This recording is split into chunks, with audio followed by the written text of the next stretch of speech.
भोगने के बाद में इसी जीवात्मा को सीधे मनुष्य शरीर नहीं दिया जाता, बल्कि इसे 4 खान 84 लाख योनियों में डाल दिया जाता। जैसे बच्चा होता है, अब बच्चा पहले कक्षा 1 पास करेगा, फिर कक्षा 2 में जाएगा, ऐसे ही वहां पर भी पूरा चैनल बना हुआ। नरकों की यातनाएं भोगने के बाद में इन्हीं जीवात्माओं को 4 खान 84 लाख योनियों में डाल दिया जाता। ये 4 खान 84 लाख योनियां ये कोई मामूली योनियां नहीं होती। 4 खान का मतलब होता है अंडज पिंडज उपमज स्थावर, ये 4 खाने होती हैं। पहली श्रेणी पेड़ पौधों की आती है जिनके अंदर पानी का तत्व मौजूद होता है। कभी ये भी मनुष्य हुआ करते थे, लेकिन आज अपने कर्मों का भोग पा रहे एक जगह पर बेचारे खड़े हुए। दूसरी श्रेणी कीड़े मकोड़ों की आती है जिनके अंदर पृथ्वी और अग्नि का तत्व मौजूद होता है। तीसरी श्रेणी पंछियों की आती, चौथी चौपाए जानवरों की आती और 5वीं स्वयं इंसान की आती, जिसके अंदर 5 तत्व जल पृथ्वी अग्नि वायु आकाश 5 तत्व मौजूद होते।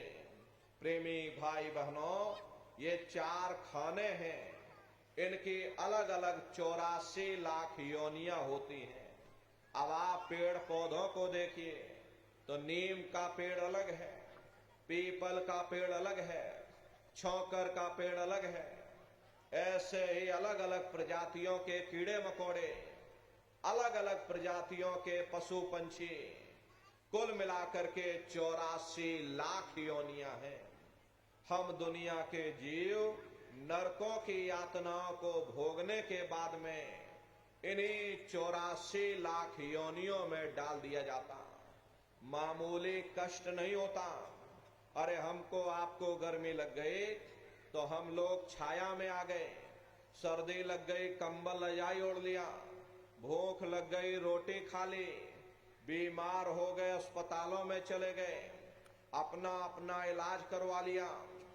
लेकिन देखो इन जानवरों को, क्या गर्मी, क्या सर्दी, क्या बरसात, एक एक रोटी के टुकड़े के लिए बेचारे दर बदर भटकते रहते हैं। किसी का हाथ कट गया, किसी का पैर कट गया, किसी को जीते जी काट डाला, मुर्गी की गर्दन ही मरोड़ डाली। अरे उनको भी दर्द होता है, उनको भी तकलीफ होती। मादा बिच्छू होती है, मादा बिच्छू की मौत कैसे होती? मादा बिच्छू जब अपने बच्चे को जन्म देती है तो उसी के बच्चे अपनी भूख को मिटाने के लिए अपनी मां की पीठ पर चढ़ जाते हैं और उसी के मांस को नोच नोच करके खाते हैं। वो तड़पती रहती है, कराहती रहती है, लेकिन जब तक हड्डी हड्डी न बच जाए उसके बच्चे अपनी मां की पीठ से नीचे नहीं उतरते। ऐसे न जाने कितने जीव जंतु इस संसार में कष्ट सह रहे। अरे कई जन्म भय कीट पतंगा, कई जन्म भय मीन कुरंगा, कई जन्म पंखी सरपोयो, कई जन्म है वर वृक्ष जोयो, मिल जगदीश मिलन की वरिया और चिरंकार यह देश सजरिया। करोड़ों करोड़ युगों से हम आप नरकों की यातनाएं भोगने के बाद फिर कभी कीड़े पतंगों की योनि में, कभी पेड़ पौधों की योनि में, तो कभी पशु और पंछियों की योनि में भटका खाते हैं। प्रेमी भाई बहनों, 84 लाख योनियों की सबसे जो आखिरी योनि होती है वो गाय और बैल की योनि होती है। गाय स्त्री का रूप लेती है और बैल पुरुष का रूप लेते हैं। ये 84 लाख योनियों की सबसे आखिरी योनि यानी कि अंतिम पायदान होता। उसके बाद तब जाकर के हम लोगों को दोबारा फिर से मनुष्य शरीर प्राप्त होता है। इसीलिए कहा गया, बड़े भाग्य मानुष तन पाया, कोट जन्म जब भटका खाया, कोटान कोट जन्म जन्मांतरों तक अलग अलग योनियों में भटकने के बाद में तब बड़े सौभाग्य से हम लोगों को ये मनुष्य शरीर प्राप्त हुआ। अरे बड़े से बड़े देवी देवता भी इस मनुष्य शरीर को पाने के लिए तरसते हैं, क्योंकि उन नरकों से, उन 84 से निकलने का केवल एक ही दरवाजा है, वह केवल मनुष्य का शरीर है। इसी मनुष्य रूपी मंदिर में बैठ करके हम उस परमात्मा की भक्ति कर सकते हैं। इसीलिए संतों महात्माओं ने इस पंच भौतिक शरीर को सच्चा हरि मंदिर कहकर याद किया कि हरि मंदिर यह शरीर है और ज्ञान रतन प्रकट होए, ये असली हरि मंदिर है। जब भी वो मालिक मिलेगा इसी हरि मंदिर के अंदर मिलेगा। इसी पंच भौतिक शरीर को गुरु नानक साहब ने नर नारायणी देह कहकर याद किया। ये वो देह है जिसमें नारायण स्वयं विराजमान है। वो नारायण जब भी मिलेंगे तुम्हें तुम्हारे अंदर मिलेंगे। यही कबीर साहब ने लिखा कि जो तिल माही तेल है, जो चकमक में आग, और तेरा साईं तुझ में, और जाग सके तो जाग। जिस तरह से तिल में तेल होता है, पत्थर में अग्नि होती है, ठीक उसी तरह से वो मालिक हरेक के घट घट में, हरेक के वजूद के अंदर बैठा हुआ। यही आपकी धर्म पुस्तकों में भी लिखा, अरे मोको का धोड़े रे बंदे, मैं तो तेरे पास में, और ना तीरथ में ना मूरत में, मैं तो हूं विश्वास में। ना मैं तीरथ में मिलूंगा, ना मैं मूरत में मिलूंगा, ना मैं अन्य किसी कर्म कांड में मिलूंगा, ना मैं ग्रंथों में मिलूंगा, ना मैं पोथियों में मिलूंगा, ना मैं किताबों में मिलूंगा। चाहे सारी उम्र बैठ करके तुम किताबें पढ़ते रहो, अरे मैं जब भी मिलूंगा तो मैं तुम्हारे अंदर मिलूंगा। अरे प्रेमी भाई बहनों, बड़ी सीधी सी बात है, ये अगर खाना बनाने की किताब सारी उम्र बैठ करके आप पढ़ते रहोगे कि भाई खाना ऐसे बनता है और खाना वैसे बनता है, खाने में नमक डाला जाता है, खाने में तेल डाला जाता है, तो कभी तुम्हारा पेट नहीं भर सकता। जब तक आप खाना बनाओगे नहीं, उसे स्वयं खाओगे नहीं, कभी तुम्हारा पेट नहीं भर सकता। हम वेदों की निंदा नहीं करते, हम ग्रंथों की निंदा नहीं करते, हम गीता कुरान बाइबल की निंदा नहीं करते। अरे वेद शास्त्र गीता कुरान बाइबल कहती है कि भाई मनुष्य के अंदर अंड खंड ब्रह्मांड है, स्वयं वो परमात्मा इसके अंदर बैठा हुआ। चलो अंदर चलो, अंदर चल करके उस परमात्मा का दर्शन दीदार करो। अब सवाल ये उठता है, भाई आखिर हम अपने अंदर जा करके उस परमात्मा का दर्शन कैसे करेंगे? तो इसके लिए संतों महात्माओं ने केवल 3 साधन बताए। साधन 3 सारनवर्णे, और साधन सब थोथे मान। इस कलयुग में उस मालिक को पाने के लिए महात्माओं ने केवल 3 साधना बताई। पहला है सुमरन, दूसरा है ध्यान, और तीसरा है भजन। सुमरन कहते हैं मालिक को याद करना, ध्यान कहते हैं अपनी दृष्टि को एकाग्र करना, और भजन कहते हैं कान में उंगली डाल करके उस शब्द को सुनना, उस नाम को सुनना, उस देववाणी आकाशवाणी को सुनना जो 24 घंटे तुम्हारे अंदर गूंज रही। प्रेमी भाई बहनों, ये सुरत शब्द नाम योग की संतों का जो इतिहास रहा, संतों के इतिहास में सबसे पहले कबीर साहब आए, जिन्होंने सुरत शब्द नाम योग की साधना जारी की। उसके बाद गुरु नानक साहब आए, गुरु नानक साहब ने भी सुरत शब्द नाम योग की साधना जारी की। उसके बाद और भी महात्मा आए, कबीर, नानक, दादू दरिया, भीखा, रविदास, पलटू, जगजीवन। चित्रकूट में आप चले जाइए, गोस्वामी जी महाराज, जिन्होंने रामचरित्र मानस बनाई, उन्होंने भी सुरत शब्द नाम योग की साधना जारी की। आपके राजस्थान की धरती पर मीराबाई हुई, सहजोबाई हुई, उन्होंने भी उस मालिक को पाया तो सुरत शब्द नाम योग की साधना करके पाया। प्रेमी भाई बहनों, ये सुरत शब्द नाम योग की साधना है। इस साधना की 3 क्रियाएं हैं, सुमरन, ध्यान और भजन। तो कैसे आप लोग सुमरन करोगे, कैसे आप लोग ध्यान करोगे और कैसे आप लोग भजन करोगे, बैठ करके अच्छी तरह समझिएगा और फिर घर पर जा करके करिएगा।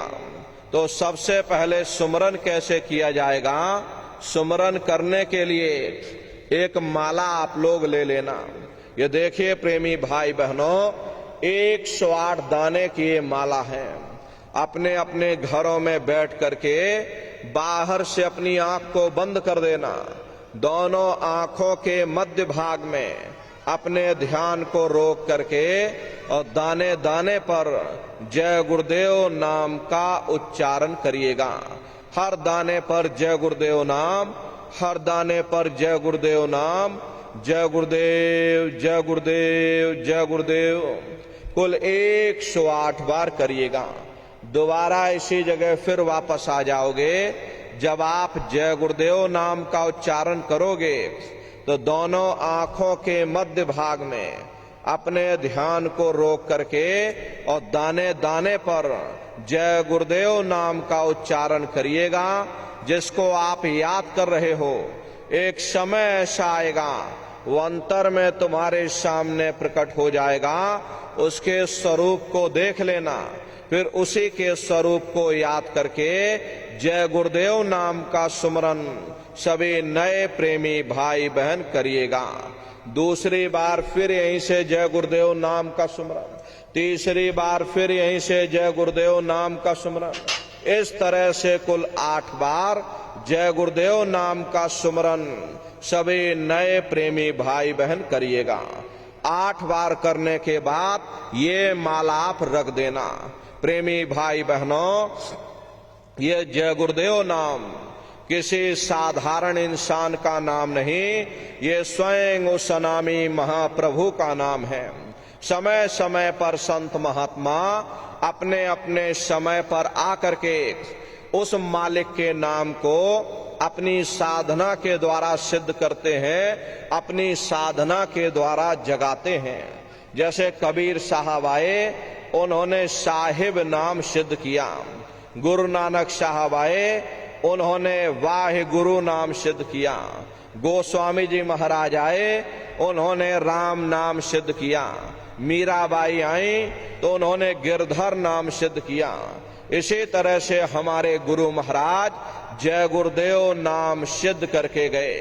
जय गुरुदेव नाम का जहाज लगा कर गए। अगर ये जहाज पर सारी दुनिया बैठेगी, ये जहाज सारी दुनिया को पार करेगा। एक है साध है सब सद है, और सब साध है सब जाए। पहले अपने गुरु की उंगली पकड़ लो, क्योंकि गुरु तुम्हारा सच्चा रहबर। अरे गुरु गोविंदो खड़े काके लागो पाई, और बलिहारी गुरु आपने जिन गोविंद यो बताई। महिमा उन्हीं की है जिन्होंने गोविंद को लखा दिया। इसीलिए कहा जाता कि गुरुर ब्रह्मा गुरुर विष्णु गुरुर देवो महेश्वरः और गुरुर साक्षात पर ब्रह्म तस्मै श्री गुरुवे नमः। इसलिए प्रेमी भाई बहनों, साधना करने से पहले जय गुरुदेव नाम का सुमरन आप सभी लोग करिएगा। सुमरन करने के बाद में फिर आप ध्यान पर बैठिएगा। ध्यान कहते हैं दृष्टि को एकाग्र करना। कैसे आप लोग ध्यान करोगे, जरा अच्छी तरह से समझ लीजिए। अपने अपने घरों में पलथी मार करके बैठिएगा। शरीर को टाइट मत करना। बहुत से लोग क्या करते हैं कि ध्यान के समय अपने शरीर को बिल्कुल टाइट कर देते हैं। अब अगर शरीर को ही आप टाइट कर दोगे तो ये शरीर आपका थक जाएगा और फिर शरीर ढीला पड़ जाएगा। इसलिए पहले से ही अपने शरीर को बिल्कुल ढीला छोड़ देना। जितना आराम से आप बैठोगे उतना आपके लिए अच्छा रहेगा। तो ढीले बदन से बैठिएगा। आंखों को धीरे से बंद कर देना। इन आंखों पर कोई जोर मत देना। जैसे सोते समय धीरे से आंख को बंद करते हो, ऐसे धीरे से आंख को बंद कर देना।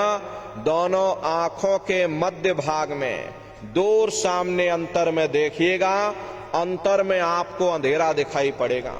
जब आप बाहर की आंख को बंद कर दोगे और अंदर में सामने देखोगे तो सामने आपको अंधेरा दिखाई पड़ेगा। बस उसी अंधेरे में एक जगह पर अपनी दृष्टि को रोकिएगा। होशियारी यही रहे ये आंखों की पुतलियां हिलने ना पाएं। शुरुआती समय में ये आंखों की पुतलियां हिलेंगी, लेकिन जब आप अभ्यास करोगे, करत करत अभ्यास ते जड़मत होत सुजान, जब अभ्यास करते रहोगे तो ये आंखों की पुतलियां हिलना बंद हो जाएंगी। तो दूर सामने अंधेरे में एक जगह पर अपनी दृष्टि को रोकिएगा। उस समय किसी के बारे में सोचना नहीं, किसी के बारे में विचार मत करना। शरीर को बिल्कुल हिलाना डुलाना नहीं। शून्य हो करके बस सामने उस अंधेरे को आप देखते रहो। जितना देर आपसे बन सके आप उस अंधेरे को देखते रहिएगा। देखते देखते देखते देखते आपकी दृष्टि अंधेरे में एकाग्र हो जाएगी। और जैसे ही आपकी दृष्टि उस अंधेरे में एकाग्र होगी तो सुई की नोक के बराबर काले में भी काला बिंदु, बड़ा चमकीला बिंदु होगा। तारे की तरह चमचम चमचम चमकेगा। वो सामने आपको दिखाई पड़ जाएगा। जब वो चमकदार बिंदु सामने दिखाई पड़ जाए तब आप अपनी दृष्टि को उस बिंदु पर एकाग्र करिएगा। जब आप अपनी दृष्टि बिंदु पर एकाग्र करोगे तो वही बिंदु दरवाजा है। वो दरवाजा खुल जाएगा। ये शिव नेत्र खुल जाएगा। ये दिव्य दृष्टि खुल जाएगी और आप दरवाजे के अंदर दाखिल हो जाओगे। एक बार प्रेमी भाई बहनों ये दिव्य दृष्टि खुल जाए, फिर क्या भूत क्या भविष्य और क्या वर्तमान कोई भेद आपसे गुप्त नहीं रहेगा। लाखों वर्ष पहले क्या हुआ था, भविष्य में क्या होने वाला है, आप बैठ करके ध्यान में सब कुछ देख सकते हो। तो यह है ध्यान करने का तरीका। और तीसरा है भजन। गाने बजाने का नाम भजन नहीं है। नाच गाना ढोल मजीरा का नाम भजन नहीं है। भजन कहते हैं उस रूहानी आवाज को सुनना जो 24 घंटे तुम्हारे अंदर गूंज रही। कैसे भजन करोगे जरा अच्छी तरह से समझ लीजिए। ये दोनों उंगली कानों में डाल करके ये कानों को बंद कर लेना। कान इसीलिए बंद किए जाते हैं ताकि बाहर की कोई आवाज हमको सुनाई न पड़े। अपनी सुविधा से बैठिएगा। कुर्सी पर चाहे कुर्सी पर बैठ जाओ, सोफे पर चाहे सोफे पर बैठ जाओ, या इस तरह से कोई तकिया आप रख लेना और दोनों कोहनी यहाँ रख करके दोनों उंगली कानों में डाल करके ये कानों को बंद कर लेना।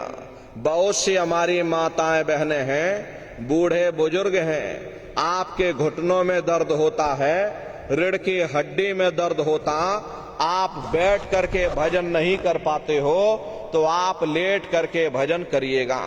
ऐसे सीधे लेट जाना, लेटे लेटे आंख और कान को बंद कर देना। मतलब तो आंख और कान को बंद करना है, चाहे आप लेट करके करो या चाहे आप बैठ करके करो। यही कहा गया कि आंख कान मुख बंद कराओ, अनहद झिंगा शब्द सुनाओ। यानी पहले अपनी आंख को बंद करो, फिर अपने मुख को बंद करो, दोनों उंगली कानों में डाल करके ये कानों को बंद कर लो और ऊंचे से ऊंचा ध्यान दे करके गौर से आवाज को सुनने की कोशिश करना। प्रेमी भाई बहनों, जब आप कानों को बंद करके अंतर में गौर से आवाज को सुनोगे तो आपको ऐसा अनुभव होगा कि कहीं सीटी जैसी आवाज हमारे कानों में बज रही, टी, इस तरह से सीटी जैसी आवाज शुरू में आप सभी को सुनाई पड़ेगी। शाम को अपने अपने घरों में जाकर बैठिएगा, ये कानों को जरा बंद कर देना और गौर से सुनिएगा तो सीटी जैसी आवाज आप सभी को सुनाई पड़ेगी। करना कुछ नहीं है, लेटे हो चाहे बैठे हो, बस आप उस आवाज को सुनते रहना और सुनते सुनते उसी में लीन हो जाओ। जब आप उसमें लीन हो जाओगे तो कुछ समय बाद में दोबारा आपको अनुभव होगा कि कहीं बड़ी दूर से एक महीन आवाज, घंटे और शंख की आवाज हमारे कानों में बज रही। जैसे मंदिरों में घंटियां बजती हैं, टन टन टन, इसी तरह से घंटे और शंख की आवाज आप सभी को सुनाई पड़ेगी। उसी घंटे शंख की आवाज को महात्माओं ने शब्द कहा। अरे आपकी धर्म पुस्तकों में लिखा है कि पोथी पढ़ पढ़ जग मुआ, पंडित भया न कोई, और 2.5 अक्षर प्रेम का पढ़े सो पंडित हुई। दुनिया वाले कहते हैं कि 2.5 अक्षर का मतलब प्रेम है। अरे प्रेम नहीं है, प्रेम में तो मात्रा लगी हुई। यहाँ पर जिस 2.5 अक्षर का वर्णन उन महात्माओं ने किया वो है शब्द, शा आदा बा और दा। उसे शब्द को महात्माओं ने नाम कहा। कलयुग केवल नाम आधारा, सुमिर सुमिर नर उतर ही पारा। कलयुग में केवल नाम का आधार है, वो नाम तुम्हारे अंदर 24 घंटे गूंज रहा तो वो आपको सुनाई पड़ेगा। प्रेमी भाई बहनों, जब घंटे शंख की आवाज आपको सुनाई पड़ने लग जाए तब आप उस आवाज को पकड़ लेना, उसको सुनने लग जाना। जब आप उसको सुनने लग जाओगे तो वो आवाज धीरे धीरे बढ़ना शुरू होगी और बढ़ते बढ़ते इस कदर बढ़ेगी कि आपके रोम रोम में घंटे और शंख की आवाज गूंजने लग जाएगी। अरे बड़ी घनघोर आवाज होती है, बड़ी मधुर वो आवाज होती। ये जो दुनिया के आप लोग संगीत सुनते हो, उस रूहानी संगीत के सामने ये दुनिया के संगीत कुछ नहीं है। जब आप उस रूहानी संगीत को सुनोगे, घंटे शंख की आवाज को सुनोगे, इतना भारी आनंद आपके ऊपर छा जाएगा, इतनी खुशी आपको होगी। अरे ऐसा नशा आपके ऊपर चढ़ जाएगा, इतना आप उस आवाज में खो जाओगे या आप सारी दुनिया को भूल जाओगे। प्रेमी भाई बहनों, शंकर भगवान को वही नशा चढ़ा था। शंकर भगवान कोई गांजा भांग नहीं पीते थे। ये तो हमने आपने शंकर भगवान को भी बदनाम कर दिया कि शंकर भगवान गांजा भांग पीते थे तो चलो हम भी गांजा भांग पिएंगे। लेकिन न नारियों, शंकर भगवान ने कभी गांजा भांग नहीं पिया।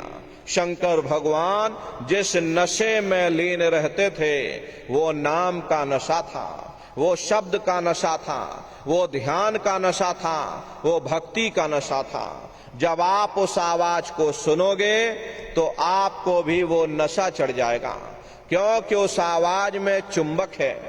जब आप उस आवाज को सुनोगे तो वो आवाज आपको अपनी ओर खींचेगी और जब खिंचाव होगा तो जीवात्मा का फैला हुआ प्रकाश ये 9 दरवाजों से सिमटने लगेगा।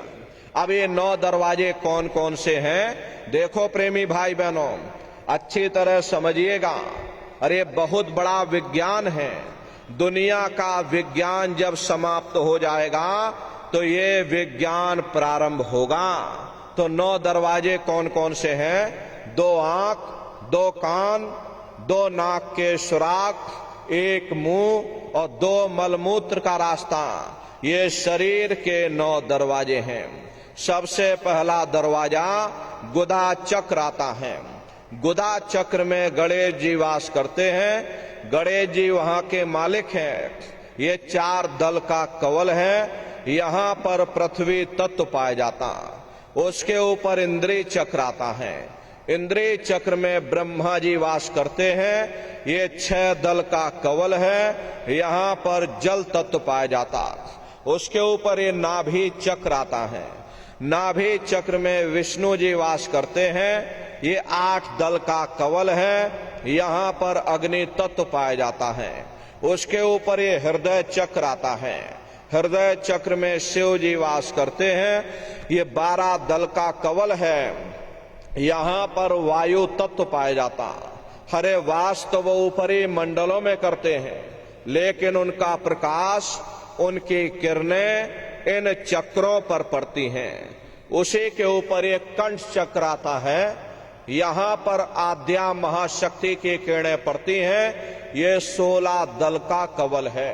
और आप सबसे ऊपर, तुम्हारी जीवात्मा सबसे ऊपर दोनों आंखों के मध्य भाग में बैठी है, जहां पर देवियां बिंदी लगाती हैं और पुरुष जहां पर टीका लगाते हैं। ये बिंदी और टीका यहाँ पर हम लोग इसीलिए लगाते हैं क्योंकि यहीं पर हमारी जीवात्मा बैठी है, उसका श्रृंगार किया जाता है। तो ये 10वां द्वार है जहां पर तुम्हारी जीवात्मा बैठी हुई। इसी 10वें दरवाजे पर बैठ करके ये जीवात्मा अपने प्रकाश को 9 दरवाजों में फैलाती है, जिससे आपका ये शरीर चलता, आपके हाथ और आपके पांव चलते हैं। जब आप भजन करोगे, घंटे शंख की आवाज को सुनोगे, तो उस आवाज में चुंबक है। वो आवाज आपको अपनी ओर खींचेगी और जब खिंचाव होगा तो जीवात्मा का फैला हुआ प्रकाश 9 दरवाजों से सिमट करके यही 10वें दरवाजे पर इकट्ठा हो जाएगा। और जैसे ही यहाँ पर इकट्ठा हुआ, तुरंत शब्द जीवात्मा को खींच करके